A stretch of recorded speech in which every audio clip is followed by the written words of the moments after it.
Let's move on to story number 5. This is an interesting story that popped up, and I was really curious when we put it in there how it would respond. You guys responded to it fairly heavily, so it outweighed some of the bigger stuff, if you will, because this is one that makes sense, but also may scare some folks with what's being taught as we're dealing with what's being taught in schools these days. More U.S. schools are taking breaks for meditation, as teachers say it helps students' mental health. As students prepare to return to school, there is significant focus on addressing mental health and mindfulness.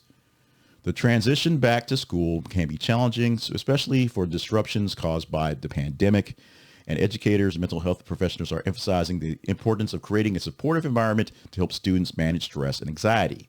This includes incorporating mindfulness practices into daily routines, offering mental health resources, and encouraging open communication about emotional well-being. Schools are also providing training for teachers to recognize and support students' mental health needs, aiming to create a holistic approach to education that prioritizes both academic and emotional development.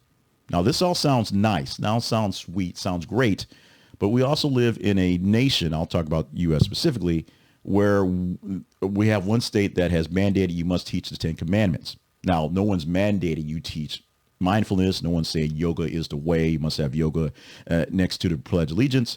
But we do have issues in this nation about what can be taught in schools, and serious clashes between parents wanting certain things taught the way they have their values, which they deserve. They should have that, minus general education and allowing kids to learn stuff and grow and kind of learn on their own.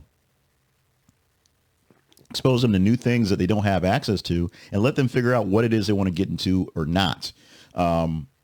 And that's sort of where we're not going to 10 Commandments today, but sort of where this thing happens. Do you want your child doing meditation at school or doing mindfulness or having open communication, sort of talking with their teachers and counselors and not talking with parents because the parents scare them?